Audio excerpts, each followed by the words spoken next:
Olá, meus queridos alunos do oitavo ano. Hoje, pela primeira vez, estou vindo aqui, né, falar diretamente com vocês. A partir de então, vai ser eu que vou vir até aqui nesse comecinho, porque teve algumas aulas que foi necessário eu dar um suporte maior para vocês. E graças a Deus que a gente está tendo a ferramenta do YouTube, certo? Na aula de hoje, nós iremos falar sobre o gênero textual crônica.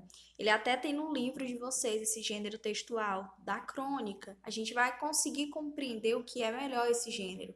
Acredito que esteja assim um de vocês, ou até mesmo já chegaram a ler alguma crônica. Só lembrando o gênero textual, que eu sempre falo isso, diversas formas de se compor o texto. E hoje nós iremos mostrar, na verdade, como é a estrutura da crônica. Inicialmente, a palavra crônica, em sua origem, está associada à palavra cronos, que significa tempo. No latim, existia a palavra crônica para designar o gênero que fazia o registro dos acontecimentos históricos. Como se comprova pela origem de seu nome, a crônica é um gênero textual que existe desde a Idade Antiga e vem se transformando ao longo do tempo.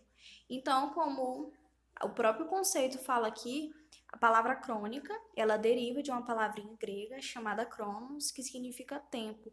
Por que que faz essa associação? Porque a crônica nada mais é do que relatos de fatos do cotidiano. Só que o que a torna diferenciada é o fato de o autor pega aqueles fatos do cotidiano e a partir dali ele cria uma reflexão, coisa que a gente é muito acostumado a olhar, a gente é muito acostumado a vivenciar, só que a gente nunca tinha tido aquele pensamento sobre aquela determinada situação. Tem até uma crônica no livro de vocês que ela fala sobre porta da escola. E ele tá no porta da escola, o autor, e ali ele começa a ver como se fosse a porta da vida, aqueles adolescentes entrando e saindo como se fosse uma mudança de fase na vida deles. Então, isso que é o diferencial da crônica. E o porquê dela ter essa origem da palavra cronos, que significa tempo, porque são relatos de fatos do cotidiano objetivo, leva o leitor a uma reflexão sobre determinada situação. A crônica contemporânea é um gênero que se consolidou por volta do século XIX. A partir dessa época, os cronistas, além de fazerem o relato em ordem cronológica dos grandes acontecimentos históricos, também passaram a registrar a vida social e o cotidiano do seu tempo. Então, a crônica, desde muito tempo, desde a época do seu surgimento, ela sempre teve atrelado a essa ideia de tempo, desse relato das coisas que acontecem com o decorrer do tempo, certo? Os autores que escrevem crônicas como gênero literário recriam os fatos que relatam e escrevem de um ponto de vista pessoal, buscando atingir a sensibilidade de seus leitores. As que têm esse tom chegam a se confundir com contos e apresentam também característica jornalística. Foi aquilo que eu disse. Crônica é relato de fatos do cotidiano, porém com um toque subjetivo. O autor já traz aquilo mais para o lado pessoal. Ele imprime naquele texto as suas impressões, as suas reflexões, levando tudo isso o leitor também a ter essas reflexões, a pensar sobre uma determinada situação. Olha o caso da crônica que eu citei para vocês da porta da escola. Para outras pessoas, aquilo seria somente a saída de uma escola, onde tem esse vai e vem, né? De pessoas entrando e pessoas saindo. Só que ele conseguiu, a partir dali, imprimir as suas questões pessoais e nos leva a essa reflexão dessa suposta porta da vida, que é, na verdade, a saída de uma escola. As características atuais do gênero Porém, não estão ligadas somente ao desenvolvimento da imprensa. Também estão intimamente relacionadas a transformações sociais e à valorização da história e das acontecimentos cotidiano. A gente sabe que agora não, né, que nós estamos em pandemia, em quarentena, então o nosso ritmo de vida diminuiu em 100%. Mas no normal a gente tem uma vida muito agitada. Tem certos acontecimentos que a gente passa despercebido, a gente não sabe olhar a essência daquilo. Então o cronista, ele tem essa habilidade de saber extrair a essência dessas coisas que aparentemente são insignificantes para a gente. A gente não vê tanta importância parar e analisar. Eles podem pegar simplesmente uma ida ao comércio e a partir dali colocar suas impressões pessoais e gerar uma reflexão, nos levar a refletir sobre uma ida ao comércio, certo? Ao escrever as crônicas contemporâneas, os cronistas organizam sua narrativa em primeira ou terceira pessoa, quase sempre como quem conta um caso em tom intimista e envolve seus leitores em refletir.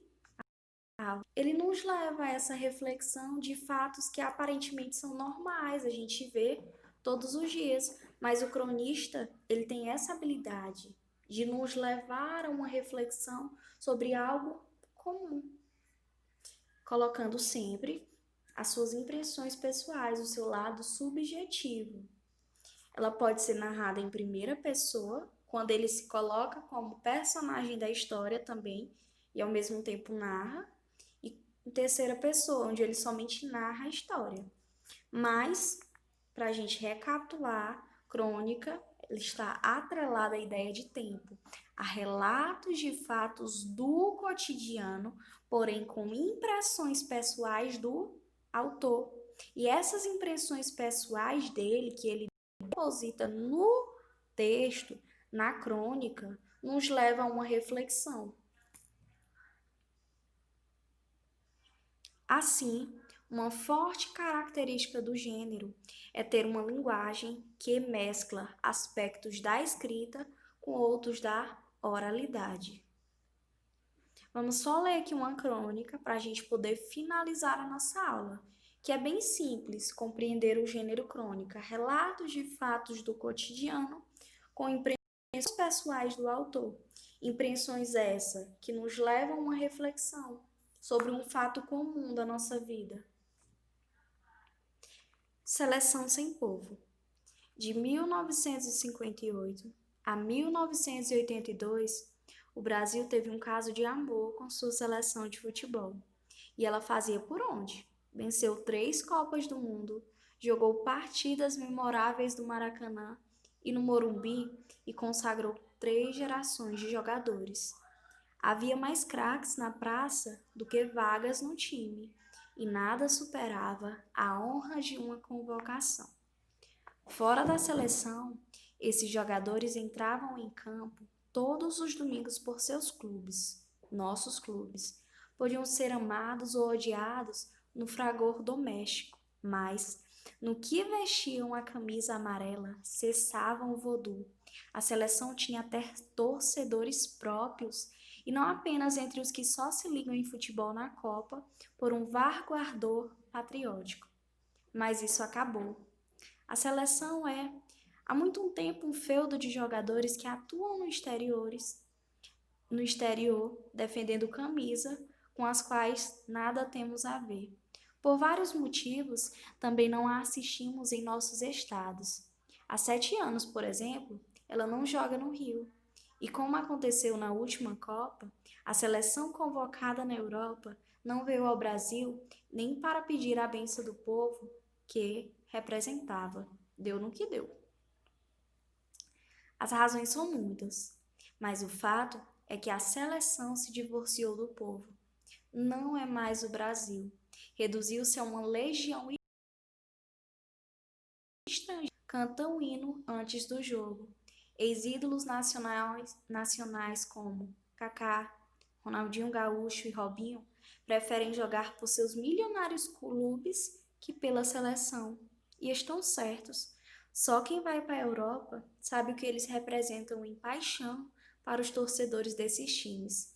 São deuses em Milão, Barcelona, Madrid. Vem aí uma opaca Copa América. Os craques a desprezam e a torcida brasileira, com razão, também não está nem aí.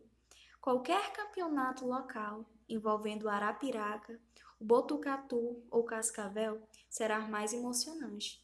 Se um desses for o nosso clube de coração, a camisa precisa estar perto do peito. Então, que ele pegou um fato que pra gente é muito comum, esses jogadores que cresceram nos times brasileiros, fizeram sucesso nos times brasileiros, até que chegou um dia, conseguiram uma contratação para um time de fora e foram seguir carreira. Ele fez aqui todo um drama, levou a gente à reflexão, utilizou o time, seleção sem povo, de que a seleção, digamos que se separou do povo, ou melhor dizendo aqui, a seleção se divorciou do povo. Então ele pegou um fato bem comum, que eu nunca reflexão, e nos levou a uma reflexão sobre isso, que realmente é dessa forma. Os jogadores crescem aqui, quando ganham sucesso, se divorciam do povo. Mas isso que são as crônicas, pegar fatos do cotidiano, o autor coloca impressões pessoais dele e nos leva a uma reflexão sobre um fato. Era comum, era normal a gente vivenciar, certo? Então, prestem muita atenção na aula, ela vai ajudar muito a vocês responderem a atividade que eu postei no sistema. A atividade é uma crônica, vocês vão ler a crônica. Quando terminarem de ler, leiam com atenção. Vocês irão interpretar 5 questões, certo? Qualquer dúvida, estou no WhatsApp para ajudar vocês. Sempre que tiver a disponibilidade, vou ajudar todos. Não fiquem retraídos, com vergonha. Pode me chamar que eu ajudo, certo? Então, até a próxima